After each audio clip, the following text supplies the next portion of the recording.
দেবের ওড়িশা যাত্রার সঙ্গী ছিলেন। আদতে আপনারা বর্ধমান জেলার চক্রবর্তী বামুন, চৈতন্য প্রভাবে বৈষ্ণব হলেন। শিশিরদার এক জাতুতো ভাই নাকি খুব অল্প বয়সে সন্ন্যাসী হয়ে গেছিলেন।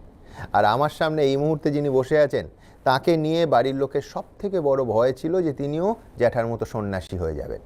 তো শেষ পর্যন্ত দেখছি তিনি গেরুয়া পড়লেন না, গেরুয়া পার্টিতে নাম লেখালেন, তাই তো?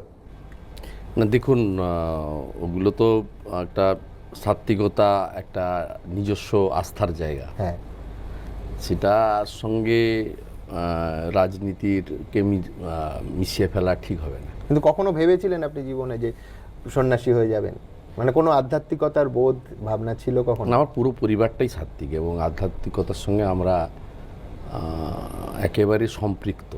এটা আমাদের এর সঙ্গে রাজনৈতিক কর্মী হিসেবে বা আমার বাড়িতে তো অনেক দিন ধরেই আমরা এই তৃণমূল কংগ্রেসে যোগ দিয়ে জনপ্রতিনিধি হয়েছি, তেমন কোনো ব্যাপার নয়। 1970 সালের আগে থেকে, আমার জন্মের আগে থেকে আমার বাবা জনপ্রতিনিধি। আমি নিজেও কলেজের ছাত্র সংসদের নির্বাচনে জেতাটাও যদি নির্বাচিত প্রতিনিধি ধরেন, তা আমি 88 সাল থেকে জিএস কলেজের, আর 95 সালে অবিভক্ত কংগ্রেসের কাউন্সিলর। এত ন্যাচারালি আমরা আমাদের রাজনৈতিক কর্মী হিসেবে বা নির্বাচিত প্রতিনিধি হিসেবে যে স্তরেই, ছোট স্তরে বা বড় স্তরে, আমরা মানব ধর্ম পালন করেছি সবসময়। শিশিরদা সম্ভবত 1987 সালে রাজীব গান্ধীর সময়, তখন প্রিয়দাস মুন্সি প্রদেশ কংগ্রেসের সভাপতি, সেখানে দল ছেড়ে বিদ্রোহ করে নির্দল দাঁড়ালেন এবং কংগ্রেসের প্রার্থীকে হারালেন। তো এই বিদ্রোহের ট্র্যাডিশনও তো পারিবারিক। শুনুন, আত্মসম্মান এবং আমার এলাকার মানুষের যে প্রত্যাশা, হ্যাঁ, সেই জায়গায় আমরা কোনোদিন কম্প্রোমাইজ করিনি।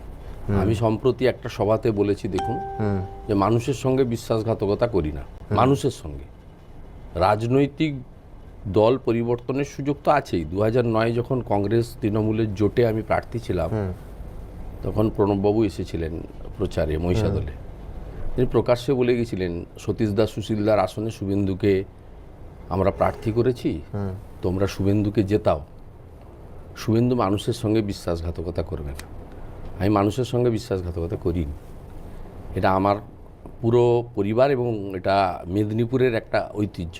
আমি কারোর সঙ্গে তুলনা করব না। আপনি যদি স্বাধীনতার আগেও দেখেন, কলকাতার কংগ্রেস অধিবেশনে দেশপ্রাণ বীরেন্দ্রনাথ শাসমলকে অপমান করা হয়েছিল।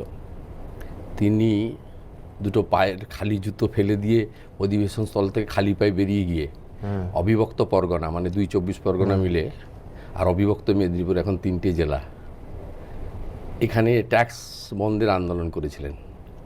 এবং ভারতবর্ষে কেন, পৃথিবীতে একমাত্র সনাতন হিন্দু ধর্মের মানুষ দেশপ্রাণ বীরেন্দ্রনাথ শাসমল। আমার বাড়ি থেকে 10 কিলোমিটার দূরে ওর বাড়ি, চণ্ডীভেটি। দাঁড় করিয়ে পড়ানো হয়েছিল। আমি ওনার সঙ্গে তুলনা করছি না, কিছু কিছু জিনিস তোদের কাছ থেকে আমি নিয়েছি।